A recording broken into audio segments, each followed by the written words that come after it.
अब आगे देखते हैं नचिकेता तीसरा वर में क्या मांगा है।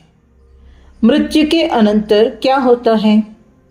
येयम प्रेते विचिकित्सा मनुष्येस्तीत्येके नायमस्तीति चैके एतत् विद्यामनुशिष्टस्त्वयाहं वरानामेव वरस्तृतीयः। अब नचिकेता तीसरा वर मांगता है। मनुष्य के मर जाने पर जो जिज्ञासा रहती है, कोई कहते हैं मरने पर भी मनुष्य बना रहता है, कोई कहते हैं नहीं बना रहता। आपसे शिक्षा पाकर मैं इसका समाधान जानना चाहता हूँ। मैंने जो आपसे वर मांगने हैं उनमें तीसरा वर यही है। इसी विषय को कवितात्मक रूप में भी जानेंगे। मृत्यु अनंतर होता क्या है? हे यमाचार्य मुझको बतलाओ। मृत्यु अनंतर होता क्या है? हे यमाचार्य मुझको बतलाओ। संशयित यह विषय विशाल है, रहस्य कृपा कर यह समझाओ। संशयित यह विषय विशाल है, रहस्य कृपा कर यह समझाओ। मृत्यु बाद भी सत्ता इसकी, ऐसी कुछ लोगों की वाणी है। मृत्यु बाद भी सत्ता इसकी, ऐसी कुछ लोगों की वाणी है। मरणशील यह आत्म तत्व भी, ऐसा कहते कुछ अज्ञानी है। मरणशील यह आत्म तत्व भी, ऐसा कहते कुछ अज्ञानी है। गूढ़ रहस्य यह मुझे जनाकर पूरा कर दो तीसरा मेरा वर। गूढ़ रहस्य यह मुझे जनाकर पूरा कर दो तीसरा मेरा वर।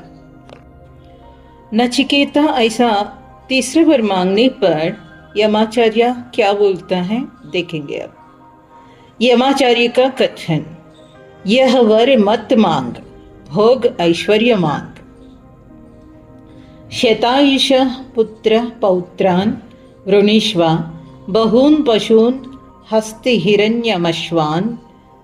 भूमेर्महदायतनं वृणीष्व, स्वयं च जीव शरदो यावदिच्छसि। यमाचार्य ने कहा, 100 वर्ष की आयु वाले पुत्र पौत्रों को मांग, अनेक पशुओं को मांग, हाथी सुवर्ण घोड़े मांग, बड़ी बड़ी जमीनें जायदाएं मांग।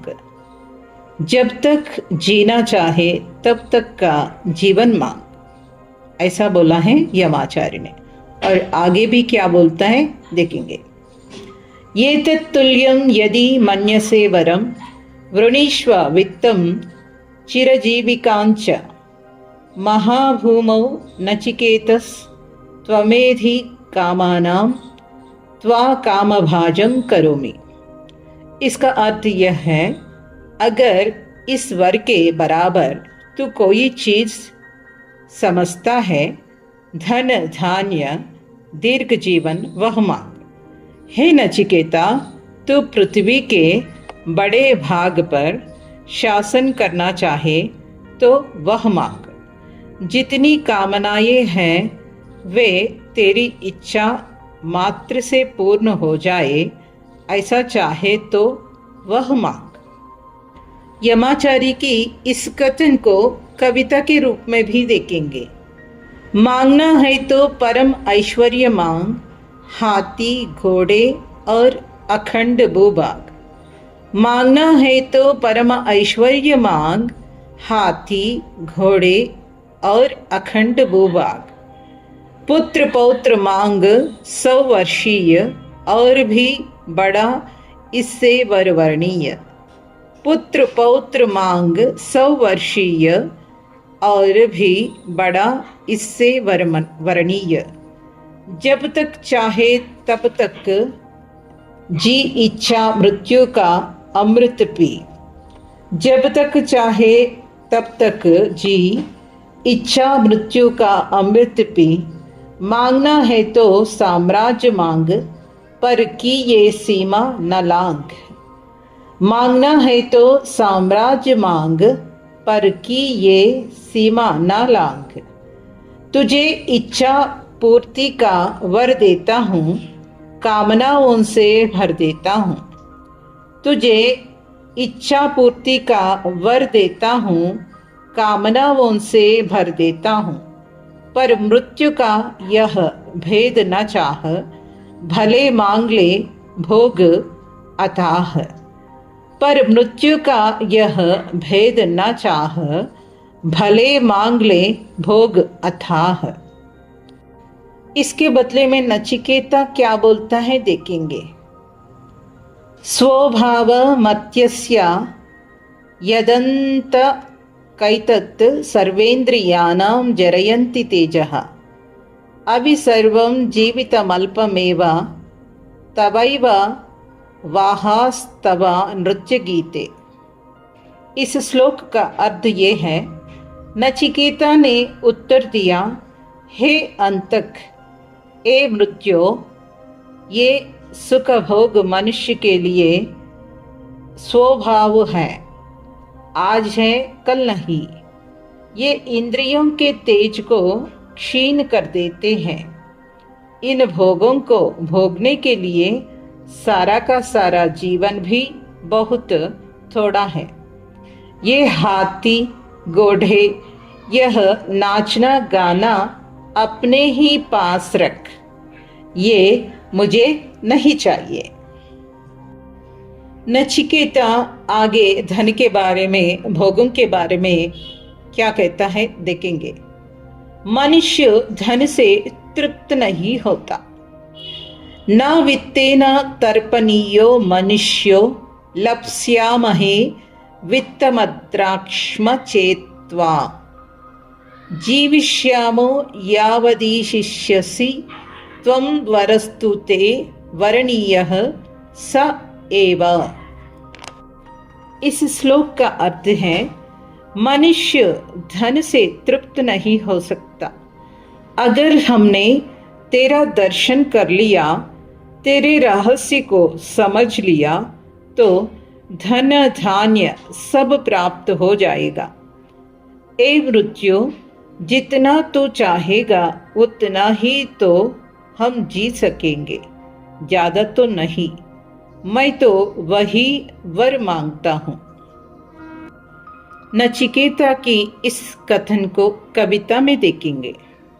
धन से कितनी तृप्ति है पाई, जोड़ के जिसने पाई पाई। धन से कितने तृप्ति है पाई, जोड़ के जिसने पाई पाई। यम तेरा दर्शन यदि हो जाए, तुझ रहस्य को हम पा जाए।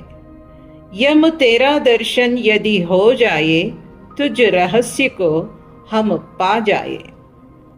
पुरुषार्थ करे तो धन पा जाए, समग्र ऐश्वर्य का ढेर लगाए।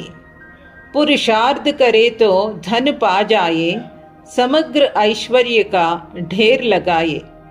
पर कब तक यह धन तृप्त करेगा, एक दिन तो जीव मरेगा। पर कब तक यह धन तृप्त करेगा, एक दिन तो जीव मरेगा। तेरी सत्ता से हिलता पत्ता, हम जिएंगे तब तक तेरी इच्छा। तेरी सत्ता से हिलता पत्ता, हम जिएंगे तब तक तेरी इच्छा। क्यों इस धन का लोभ करूं मैं, फिर पाकर इसको क्षोभ करूं मैं।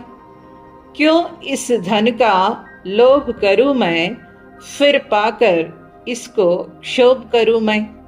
मृत्यु चक्र का समाधान बताकर प्रभु पूरा कर दो तृतीया वर। मृत्यु चक्र का समाधान बताकर प्रभु पूरा कर दो तृतीया वर। अथ द्वितीय वल्ली, श्रेय मार्ग प्रेय मार्ग। इसके अंतर क्या है। विद्या और अविद्या के बीच का तारतम्य क्या है, व्यत्यास क्या है, यमाचार्य बता रहा है। श्रेयस्य प्रेयस्य मनुष्यमेतस्तौ संपरीत्य विविनक्ति धीरः। श्रेयो हि धीरोभि प्रेयसो वृणीते, प्रेयो मंदो योगक्षेमात् वृणीते। इस श्लोक का अर्थ है श्रेय तथा प्रेय ये दोनों भावनाएं मनुष्य के सामने आती है। धीर पुरुष इन दोनों की परीक्षा करता है, छानबीन करता है। धीर पुरुष वह है जो कोई काम जल्दी में नहीं करता, तत्काल फल नहीं देखता। वह प्रेया की अपेक्षा श्रेया का ही वरण करता है। मंदबुद्धि व्यक्ति योग क्षेम, कुशल मंगल, सुख चैन के लिए, आराम से जीवन बिताने के लिए प्रेया का वरण करता है। इसी भावना को कविता में देखेंगे। जीवन के निर्णय दो राहें पर जब खड़ा हुआ होता है नर। जीवन के निर्णय दो राहें पर जब खड़ा हुआ होता है नर, दो मार्ग वहां से निकलते हैं, तब मानव के मन मचलते हैं। दो मार्ग वहां से निकलते हैं, तब मानव के मन मचलते हैं। कल्याण पथ का वरण करो या मैं प्रेय मार्ग पर चरण धरूं। कल्याण पथ का वरण करो या मैं प्रेय मार्ग पर चरण धरूं। तब धीर वीर सम्यक विचार कर बढ़ जाते हैं कल्याण के पथ पर। तब धीर वीर सम्यक विचार कर बढ़ जाते हैं कल्याण के पथ पर। मूढ़ अज्ञानी तो प्रेय को चुनते, समझो दुख का ताना बाना बुनाते। मूढ़ अज्ञानी तो प्रेय को चुनते, समझो दुख का ताना बाना बुनते। छोड़ प्रेय को जिसने कल्याण चुना है, उसने भूमा का ताना बाना बुना है। छोड़ प्रेय को जिसने कल्याण चुना है, उसने भूमा का ताना बाना बुना है।